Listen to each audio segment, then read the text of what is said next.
If you want to have your best year ever, I'm going to show you how I use the same system to find the love of my life that's going to help you have your best year. All right. So let's dive into this. My name's Craig Ballantyne. I don't want you to have any regrets about this year. We're going to show you how to plan out things perfectly so that you are able to achieve all your big hopes and dreams. Now, what you're going to learn in this little session is how the Ballantyne core values make everything easier for me in life, how you'll be able to create your own family values and what that will mean for you. Then I'm going to walk you through how I found the love of my life using a very simple 90-day planner. That's right. I plan to find the love of my life. I'm going to give you 3 questions for looking back on the year in review that will make the next year more amazing. And I'm going to give you a really brand new time hack. I haven't talked about this anywhere before about how to get more done. And I'm also going to show you why SMART goals are stupid. There's just one thing that makes them stupid. And I'm going to show you how to plan perfectly. So let's jump into this. A lot of this came from the quarterly planning sessions that I'm doing right now with my coaching clients. Now, you're probably wondering, if you've never watched any of my videos, who the heck am I? My name is Craig Ballantyne. I am an entrepreneur of over 25 years. Health and fitness, personal development, productivity. People know me as the world's most disciplined man. There I am with my wife and baby and my dog, Daisy. Daisy is in the room. You might hear her barking, but baby is upstairs having a nap. Michelle is out running her business. So right now, I have written 3 books, and the tools that I'm going to go through in this session are also available in these books that I'm going to give you for free. So go to craigballantyne.com/free books. There's no opt-in. You just get these books for free, the digital versions. And you're really going to want to focus on the vision chapter and perfect day formula and the planning part of the weekly planning part of the perfect week formula, the 90-day planning and unstoppable. But let us start with the Ballantyne core values, back to my little family that we have, and with another one on the way. Super excited.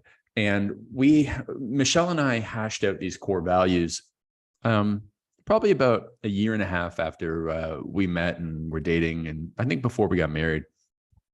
And the first one is love, to always love one another and to love the world and love opportunity. 2, to be honest at all times. 3, that we are doing everything for our family's freedom. So that's one of the reasons that we moved from Canada to Cancun. We want to give our family more freedom. And we felt like we were running out of it in Canada and that there was more of it in Cancun. So that's why we moved here. And that's where Isabella was born. We also have intellectual curiosity. So our family is always learning. In the last 12 months, I've taken up Spanish, I've taken up jiu-jitsu, and being a father for the first time. So I'm learning as much now, maybe even more than I did back in some of my years of college. And then 5, personal responsibility. So everything in life is your personal responsibility. When you take that extreme approach, well, it becomes a whole lot simpler to fixing problems in your life because you're not going to rely on anybody else. It's your fault that you got here, for better or for worse. And you know what? You got to go and make the changes that will get you out of here if you don't want to be here, or go out and protect this area if you want to stay in this area. So those core values of the Ballantyne family guide me to making all the right decisions. And it's the same with this values pyramid exercise. I have a quote that your values and vision drive every decision in life. What I just ate for breakfast before I made this was a chicken and spinach burrito. Lots of chicken, high protein, because I want my muscles to recover for Brazilian jiu-jitsu. Because if you look down at my health, it's feel like I'm 17 forever. And when you're doing jiu-jitsu, you get beat up a lot. And if you're not eating properly, if you're not sleeping properly, making those decisions, you're not going to achieve your high level values. Okay. You're not going to be living in congruence. So every decision that you're making right now, watching this video over watching a television show, watching this video instead of doing the work, one of them is positive, one of them is a bit of procrastination, but that decision is going to affect whether or not you're living your values. And when you take your big values, like what you want to achieve in the next 10 years, what really matters to you in terms of values for your family, your health, your wealth, and your experiences, then it makes it easy for you to stay on the straight line of success and avoid the detours that people chase shiny objects and go and do stupid things that get them into trouble. And when you know your values, when you know what really matters to you, all the decisions are easier. So when I know my core values, this is how I operate. I know what really matters to me for my family. It's having a wife and 2 or more amazing children, not 2 wives, but a wife and 2 or more amazing children. Sometimes if you read that really fast, if you're watching this on YouTube, it looks like it says, I want to have 2 wives. I don't. God bless those people that do, but I don't. And health, I want to feel like I'm 17 forever, which means I want to be able to move, jump, run. I can still do, I'm still very mobile, good flexibility. I'm not as strong or fast as I was, can't jump as high. So I'm not feeling like 17 every day. And I'm also beat up a little bit more, but I did so much exercise when I was 17. Like I'd play 2 soccer games in a day. And the next day I woke up feeling like I was 47. So I guess I feel like I'm 17 now, but that decides the fact that I'm moving, I'm active, doing my mobility, eating properly, sleeping, all the recovery stuff. Then in wealth, it is 5 million income per year and annual donation of $1 million to either Toys for Tots, Shriners, and medical missions.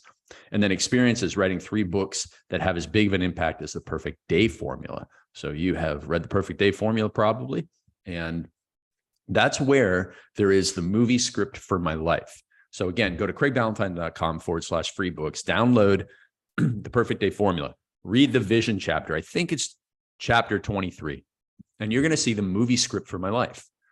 You need a movie script for your life, because I found the wife of my dreams by writing out what I wanted my life to look like and what I wanted our vision and values to look like years before I met her. So I wrote that in 2015. I didn't meet Michelle until 2020, but I was always looking. I always knew it kept me on the straight line to success, stopped me from going down detours. And having that movie script of your life, which is what I call the vision, the 3-year, 5-year vision, will help you get exactly what you want. So when I had my first business coach nearly 20 years ago, the very first call, his name was Tom. Tom said to me, Craig, what do you want your business to look like in 5 years from now? And I said, I want to have a business like earlytorise.com. At the time, I was just selling my turbulence training programs, and Tom knew of earlytorise.com because it was very popular back then. And he said, great, but you got to become a better speaker, a better writer, a better coach, better networker, all of these things. And so I set about on that path. And then 5 years, 3 months and 17 days later, I didn't just have a business like Early to Rise. I actually bought Early to Rise because I told some people like Tom and my friend Matt and a few other people that this is what I wanted, and they helped me attract it into my life. Same with my wife. I will show you the exact 90-day plan I used in a bit, but it's all about knowing exactly what you want and building a path to get there. You've got to be very clear about the treasure that you want in life, and then you can build the treasure map. And then you just follow it step by step, dotted line by dotted line until you get your treasure. And whether it's Michael Phelps or, Leo Messi or, one of the famous Hollywood actresses who wins a Golden Globe or Oscar or whatever, they have a very clear vision of what they want to accomplish, and they go and they work hard towards it. And every daily decision is made for them by their big values and big goals and movie script for their life. When you operate that way, you're a proactive person. And there's 2 types of people in life: proactive people who succeed and reactive people who struggle. Proactive people make time for what matters. Reactive people always struggle because they're trying to find time for doing things, and you never find time. Okay. So it all starts with the values. Then you go and you build your movie script for your life, which is your vision 3 years in the future. I have workshops on this. If you want me to do more videos on this, or you want more information on the workshops that we do, or you want to go and read the book, just comment down below or send me a message on Instagram at Real Craig Ballantyne, because I love doing this. This is, if you've ever taken the Strength Finders test, strategic and visionary, those are my top strengths. I think about the future all the time. I think futuristic is another one. Visionary might not be on there, but I always think about strategy and futuristic thinking. Like we had the dog walk this morning with my wife and baby, and Daisy, the dog, who's up and behind me now, might be snoring. And I'm talking about, what are we doing in April? And, I'm making this in January. And my wife gets a little bit annoyed by this. Daisy doesn't get annoyed, but my wife gets a little bit annoyed by how much I live in the future, which has its pros and cons, but I'm very good at this and helping you create your future. I am the world's best at this. So if you have questions, if you want more content on this, drop a comment down below. Now, let's take a step back and go into the past. So when we are planning out our future, it's very helpful to do a year in review. So when I do my quarterly coaching calls with clients, which is probably the best way for someone to work with me, because we meet 4 times per year. We plan out your next quarter. I hold you accountable through it. But if you don't need somebody checking in on you every 2 weeks, then this quarterly planning is probably best for you. And the first thing we do is we go back and we look at the year in review. And I have this phrase. It's not my phrase. I didn't invent it, but I liked it when I heard it. And it's, you have win or learn. You don't have win or lose. You have win or learn. So everything that you do, every battle you go into, negotiation, if you're doing a workout, if you're playing a sports game, it's not win or lose, it's win or learn. Because if you do lose, if you come out and not successful, you got to take lessons from that. Every time you overeat, every time you stay up late, you know what? Yeah, okay, you lost. Let's be honest, there is losing, but you've got to learn more than you lose. And so that way you win more. So we go back and we take a look at, I always start my clients. I always want to start, even if my clients have had a bad year. Like I have a client who's, he has a business in France. And I mean, it's brutal in France. They make every employee in his company, including him, because he's listed as an employee of his company, spend an hour with a doctor at the start of every year just to make sure that the employees are not burnt out. So this wastes 10 hours of the company's time because France has these crazy rules on how much you can work and all this sort of stuff. And maybe some people need to be some medical attention so that they don't get burnt out, but most people can work more. I don't think people are burnt out. They just don't like what they do. But anyways, he has to go, like he has that restriction, then they have really high taxes. And then it's, if he has to fire somebody, it's very, very cumbersome for him to fire somebody, even if it's with cause. And so he like has a 60-day or 6-month window where he's like, got to make sure this person's good, or I got to let him go before the 6 months, or I'm going to, have to pay him crazy amount of money if I fire them the day after 6 months. It's really difficult. And so he had a difficult year last year for other reasons as well, Facebook ads, and he got hacked and a bunch of other things. But I always want to start on a positive note. And I said, okay, what did we win? What were the winning lessons of the business last year, or business wins? And he had a lot of them. So it was really great. And then I said, what are the biggest lessons that we learned in the business? Oh, we've got to have tough conversations faster. We need to, spend less time on this and more time on this. I need to find somebody to fill this position. I need to up-level the team. Okay, great. Awesome lessons, because that helps us then go into the future. So we have our wins and lessons. I don't know what there's number 4 on this slide. And then the third thing that I always ask people is looking ahead to this year. I don't want just your goals. Like your goal, like I had another coaching client, his goal was to make $8 million this year, gross revenue. And I said, okay. And if you hit $7 million this year, would you feel like it's a failure? And he's like, no. And I go, okay, well, that's not really the specific definition of success. So let's drill down. Let's find what the specific definition of success is. And we came to the fact that he wanted to have $1.5 million in personal income. If he didn't hit that, he would be pretty disappointed in this year because it's trending up and all this sort of stuff. So it doesn't matter if we make 6.5 million gross and he keeps 1.5, or make 8 million and he keeps 1.5. What matters is he wants to keep 1.5. And so we need to find what your specific definition of success is, because you can set these goals. And a lot of times people set goals based on other people. Oh, I want to have $1 million income. Okay. So if you don't get $1 million income this year, will you be disappointed? If you hit 700,000? Well, no. Okay. Well, that's not really your goal. You're saying it's a goal because it sounds better on Instagram to say that you're going to get $1 million than $700,000, even though you only made $250,000 last year. Like, do you have a realistic plan to go from $250,000 to $1 million? Let's get a specific definition of success based on the wins and lessons and what we can accomplish and what we can really truly build a path to, and what will really make you happy. What will be real success? Will if that $8 million came at the expense of his marriage, would that be a successful year? Of course not. So the specific definition of success is to improve the quality of his marriage. And, we had like the amount of time they spent together, the vacations, the number of hours that he worked per week, also some other personal specific goals. And then we want to have $1.5 million in net income. Great. Now we have this very specific definition of success that we can then go and build a perfect plan for, rather than generic goals that are often influenced by other people. And so, like a good example of this is like a bodybuilding show. So when somebody's, obviously the goal is to win the bodybuilding show, but everybody then has their own specific definition of what they need to look like, right? So if you're in the whatever category, I don't even know, let's say middleweight, and you want to come in at exactly 1 pound under the middleweight cutoff, you want to be at 4.1% body fat, and you want to have these specific poses in this order mastered, and that will be your specific definition of success for you to win, which is the ultimate goal. So you need to get much more clarity, because I'm going to talk about why SMART goals suck in a moment, and that's kind of one of the reasons. Now, the year in review with my top clients, we also do a 12-month P&L beatdown. And what that means is we look at where the heck did the money go?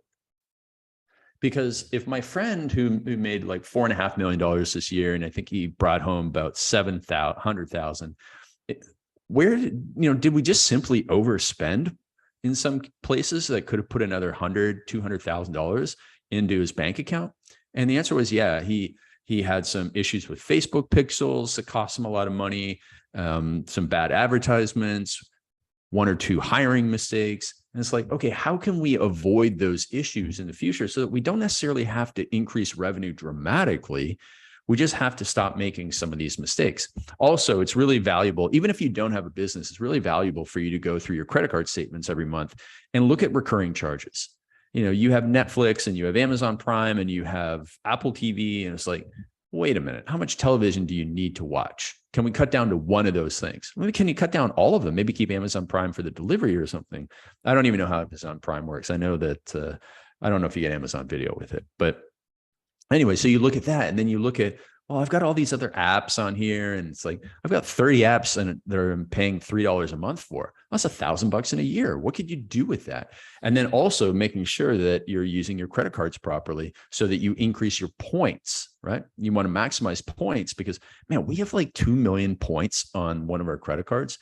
And we've worked it out that we can probably get about 40 hotel night stays this year with those 2 million points. And we live in Mexico. So like basically every weekend we can go to a new resort, try it out, because we like to give our friends who come down to Cancun, nice travel experience. We like to tell them, like, go to this one. Oh, you're a family of 3.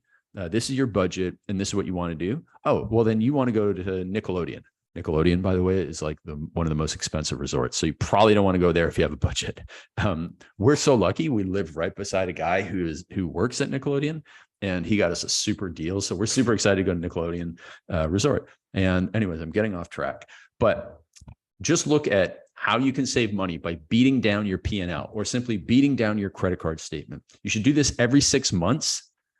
If you have a high volume of transactions, if you have a bigger business, every 3 months, because we're very tight with our money in our business, and we still found about $5,000 in annual savings with things that we were no longer using, duplicate services, a premium level of something that we didn't need. We could have been fine with the basic software, so on and so forth.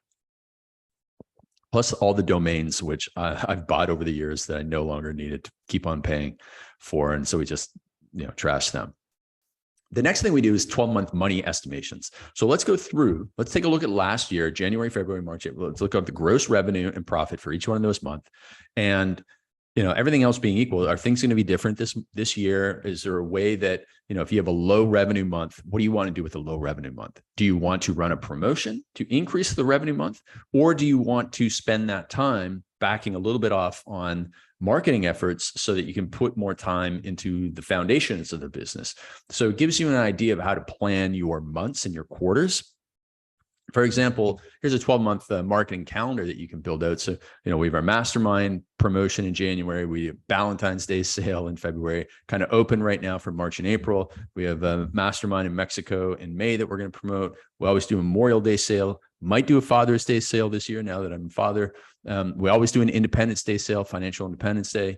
We're going to take off time in August. Push hard in September, or back to school. I should say back to school sale on there. That's probably our second best sale of the year. And then October,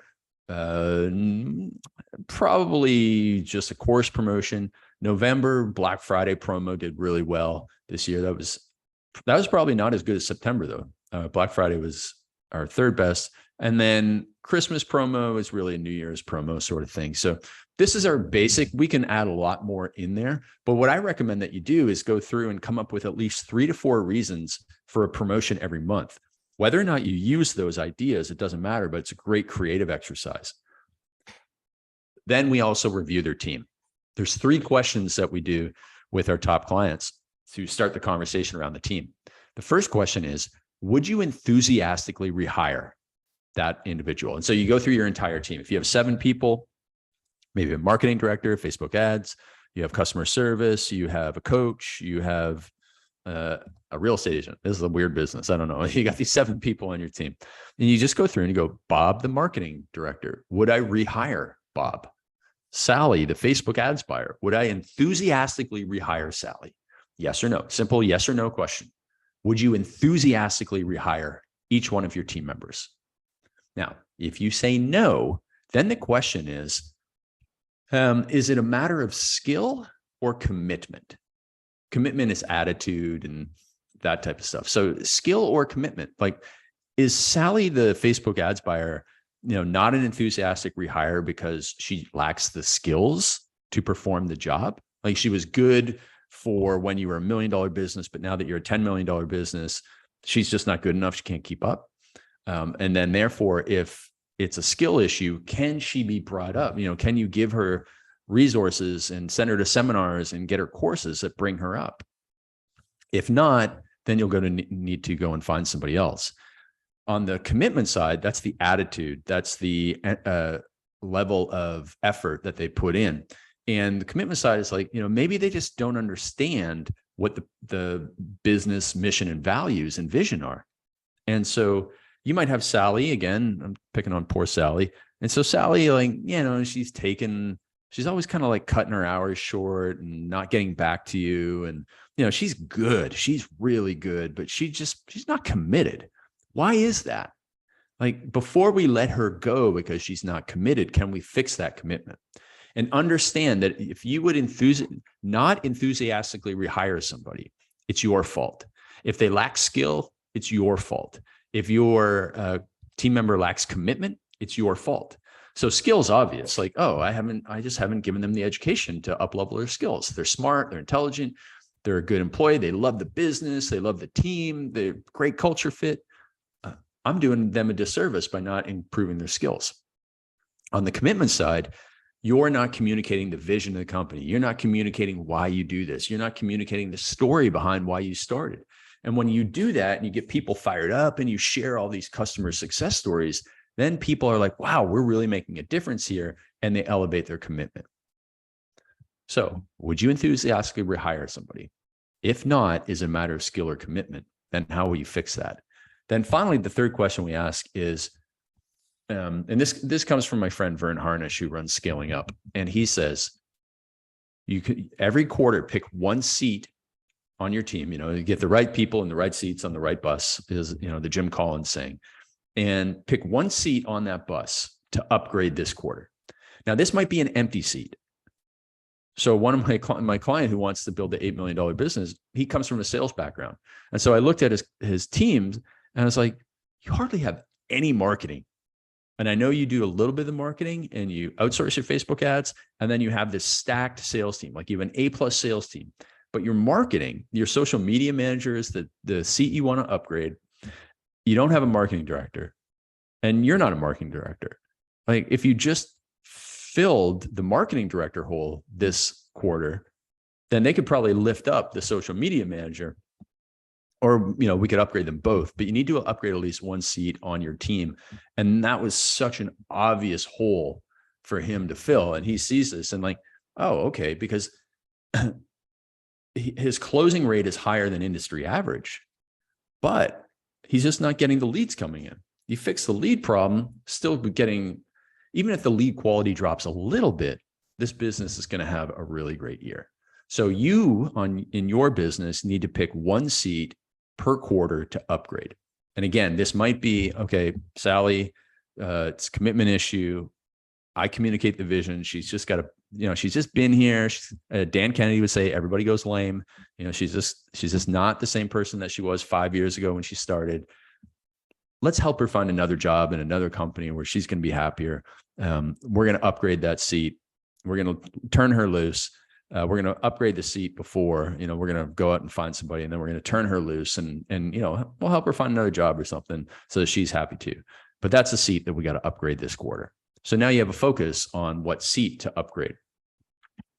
After we've done the year in review, now we look a year forward and we build out the perfect life vision, the blueprint for the next year. So we get very specific, the date is 1 year from today. What are we going to be celebrating? Who are we going to be celebrating with? Where are we going to be celebrating? What are the biggest improvements that I've made personally? What are the ways that my health is improved? And then the 3 biggest work accomplishments. We got 100 people in our mastermind. We have 1,000 clients enrolled in our 12-month program. We have 500 attendees at our next Perfect Life retreat. Man, that's going to be awesome. Second baby, awesome. Biggest connection, I'd really like to connect with Michael Hyatt. He's built a great business. And then be the best at less. The question here that I really love is, what was your theme for the year that allowed you to be so successful? And that's be the best at less rather than mediocre at more. Be the best at less rather than mediocre at more. So that means you focus on fewer things in the business. You hire, you automate, delegate, and eliminate. And that way your business is going to grow faster. It's the 95-5 rule that Bedros Keuilian has. Dan Martell, I'm interviewing him on the podcast soon. He talks about the 95-5. And he says, there's really only 2 or 3 things that you should be focusing on, because he runs an 8-figure business in 6 hours a week, he says. Incredible. So it's going to be a great interview. Now we have the 1-year plan. We know exactly what the 1 year wants to look like. We can break that down into the next 90 days, the first quarter. So we start with a numbers-based outcome goal. All right, top left. Numbers-based outcome goals, like when you go to the gym and you say you want to lose 20 pounds in 90 days. Numbers-based outcome goal. Now, the reality, having been a personal trainer for a long time, I knew that, listen, there's so many factors in what the scale says, from, a woman's time of the month to what you ate last night at Applebee's with all the sodium and stuff. And so don't get hung up on that outcome goal. Instead, really focus on the process goals, the action steps underneath it that move you ahead towards it. So if I want to get 200 workshop signups, I want to create and launch a digital version. I want to fill 10 new workshops with me that are going to be 5 or 6 people. I have certified coaches. I want to get 5 or 6 people with them. Great. Now we get that. Those are the action steps we have to take that are going to fill our outcome goal. So outcome goal is numbers based, but it's really the action steps that drive it, the things that are within your control. Now, here's where SMART goals fail. What's missing from SMART goals are quick wins, momentum and motivation, and immediate concrete action steps. Because, you can have specific, measurable, attainable, I forget what the R is, and then time oriented, right? Okay, so I want to go and lose 20 pounds in 90 days. Great. That's specific. It's measurable. It's attainable. It's R, whatever the R is, and it's time related. Okay, now what? I don't even know what to do first. Like, a SMART goal is just too generic. And so when I do our professional blueprints, look at in 24 hours, what can you do in 24 hours? And I've recently changed that to what can I do right now in the next 5 minutes? Then what can I do in the next 24 hours? Because these quick wins of taking one action step gives you momentum and motivation. And it's the immediate concrete action steps, because that SMART goal is just so abstract. Okay, 20 pounds in 90 days. I understand the concept, but again, I don't know what to do. And so you need those immediate concrete action steps, whether you're building a deck, whether you're making a cake, whether you are building $1 million business, whether you're taking $1 million business to 3 million or 3 million to 10, like my French client, you need immediate concrete action steps. And I'm going to prove that this can be applied to everything by showing you how I found the love of my life, Michelle there. If you want to make a great video, get lots of views, just put somebody in the background doing something interesting, somebody cute, right? And then so finding love, I did this in 2019 at my Perfect Life retreat, 300 people in the audience. And I actually, it was a day after at a workshop, and I shared this. There was only 6 people in the audience at this. But I take all my clients at these workshops through building out a 90-day blueprint for their personal in addition to professional. Now, I was sick and tired of not achieving my vision in that perfect day formula of finding my wife. And so In the next 90 days, I'm going to have 12 dates. That's the numbers-based outcome goal when you're finding love. It's not finding love. That's not a numbers-based goal. It's the dating part, right? You have to date, you have to meet people. It could be meeting 50 people, or it could be, having 24 speed dates or whatever it is, right? So 12 dates, 12 dates with one girl, one date with 12 girls, didn't matter, had to add up to 12 dates. Process goals. Now I don't control those dates, but the things that I can do to get more dates are to ask 3 of my girlfriends for intros. I know 3 girls who know a lot of women, a lot of smart, beautiful women. Process goal number 2 is to attend 1 social event per week. I'd rather stay home, but you got to go and do it. Process goal number 3, work on myself to become a better version of myself that attracts the person I want to meet. So in 24 hours to do, I could easily email my friends Vanessa, Allison, and Rianne for intros. They know a lot of women. Hey, this is what I'm looking for. You know me. Can you introduce me to somebody? Then you plan the social events. I asked my friend Dr. Shane for therapist referrals, connect with all intros, ask girls to coffee, 2 dates, 1 therapist visit, meet up with Vanessa, my closest friend, for review, et cetera. And it's like, you've got this plan. And so what happened was, after I shared this, a week went by and I didn't do anything. Embarrassing. Fortunately, I had a friend who was at that event, reached out and said, hey, how's it going? Because he was one of my clients. And I said, hey, how's it going with your goals? And he said, great. How's it going with finding your girl? I was like, oh man, he just called me out. That's power of accountability. And so I finally sent the email to Vanessa. So it's embarrassing. I didn't even follow my own advice on this one because I was scared. And that's great. You got to set these scary goals. So I emailed Vanessa. And then she sent me like a bunch of profiles and I went, nope, nope. On Instagram, I went, nope, nope, nope, nope, nope. And I was like, what should I do now? Oh, I know. I'll go through all the women that Vanessa follows on Instagram. And I scrolled down like 30 and I was like, well, this girl's cute. And asked for an intro. And she said, oh, this Michelle, she lives in Vancouver, not Toronto. And I'm like, I don't care. And then she made the intro and we hit it off. And that was...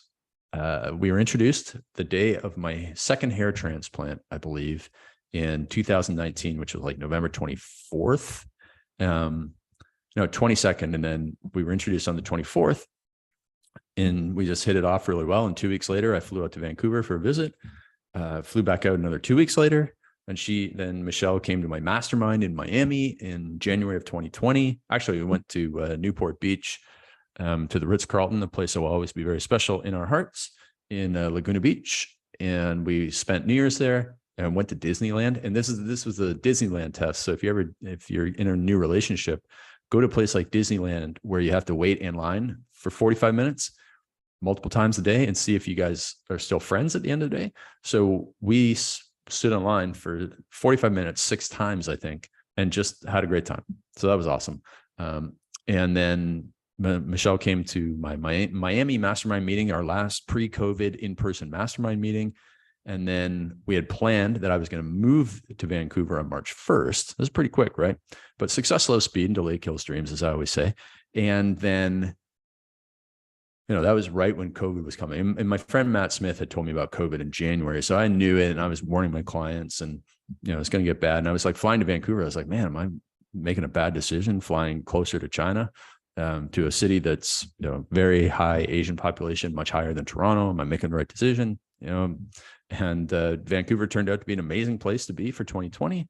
So we lived there. Then we moved to Florida for a bit, and then we moved back to Vancouver and got married in 2021, and then moved to Mexico at the end of 2021 and had our baby here in 2022. And we're gonna have a second baby in 2023. So all of this because I filled this blueprint out, got accountability, took action on it. And I achieved my goal in like 35 days. So it was a 90-day outcome goal that was achieved in 35 days. Sometimes that'll happen. Sometimes it'll take 90 days. But most of my clients hit their 90 days in 60 days. That's how powerful that is. Now, the last thing that you have to do in order to make this a great year is make time for what matters. So if you think about I'm really working on the perfect month formula now. So if you think about how many hours you work in a month. Let's say you work 40 hours a week. So it's 160 hours that you work in a month. And you're trying to find time for a side hustle or for writing copy on a new product or launching a product or creating a coaching program or getting a real estate license or whatever. If you look at it on a day-by-day basis, you'll be like, yeah, I'll try and get like 20 minutes tonight when I get home. That's a horrible way of doing things. Reactively trying to find time is a horrible way to go at life. You're going to be struggling all the time and angry and frustrated. You need to proactively plan the time. So you look at the month, 160 hours. That's a lot of hours. How many of those hours can I take for my side hustle or my real estate license or whatever? I'm going to take 20 hours. Great. Okay. So 20 hours over 4 weeks is basically, you're going to have either once per week, you're going to have a 5-hour slot, or twice per week, you're going to have a 2.5-hour slot. And you're going to put that on the calendar first for the thing that you've always been trying to find time to do. No, you're going to make time for it. And then it forces you to do 160 hours worth of other activity in 140 hours. And you become much more efficient, which was really the premise of the perfect week formula, but I've expanded it to the perfect month formula because we're building our business around our life and not our life around our business. And we're making time for what matters. So when you do that for those big projects, so back to my French client, we were breaking it down. We were like, okay, you work 180 hours a month. He works 45 hours a week. And we broke it down, like how many hours in meetings, how many hours in admin, how many hours in product development, how many, because he's a supplement company. And we're like, okay, now we looked at how much time you spent writing copy, which was, and working on funnels, and it was 20 hours a week. And I said, your goal is to get that up to 30 hours per week, because that's the biggest needle mover in your business, which means you got to automate, delegate, and eliminate some of the product development and other stuff. Get that off your plate so that if you go from, imagine what it will do for your business that's doing 10 million now, if you went from 20 hours a week on funnels to 30, because he is world-class in funnels and he needs to be focusing on that. So there's a couple of ways that we looked at this, breaking down the 160 hours per month. If you want to find time, like if you're starting something new, you want to start a new project or write sales copy on something new, and you can't find time for it right now, you need to proactively plan for it and put blocks of time on your calendar first, and then work around it. The other thing is, if you're already running a successful business right now, you need to think about what's the highest value of your time, and then see how you can rearrange your monthly schedule so that you take, if you're spending 60 hours a month on this high value activity, how can you get it to 80 hours per month without working more total hours per month? Because if you can do that, you can increase your income by 25 to 33%. That's what you need to do. And that's how you need to be thinking about that so that your year becomes exponentially better. So without doing an actual quarterly planning session with me, which I'd love to do with you, if you have any questions about it, just drop me a comment or hit me up on Instagram at @RealCraigValentine or email at Craig@CraigValentine.com. But what you learned today to crush this year is that your values and vision drive every decision. I showed you how to find love and success with the 90-day plan. We gave you the ultimate year in review method and the time hacks to have your best year ever. This is going to be a game changer for you. And the podcast this year are going to be dedicated to helping you stick to this method. It's going to be absolutely awesome. You are going to have your best year ever, no matter what's going on in the world, because you are a proactive person, and proactive people succeed in life.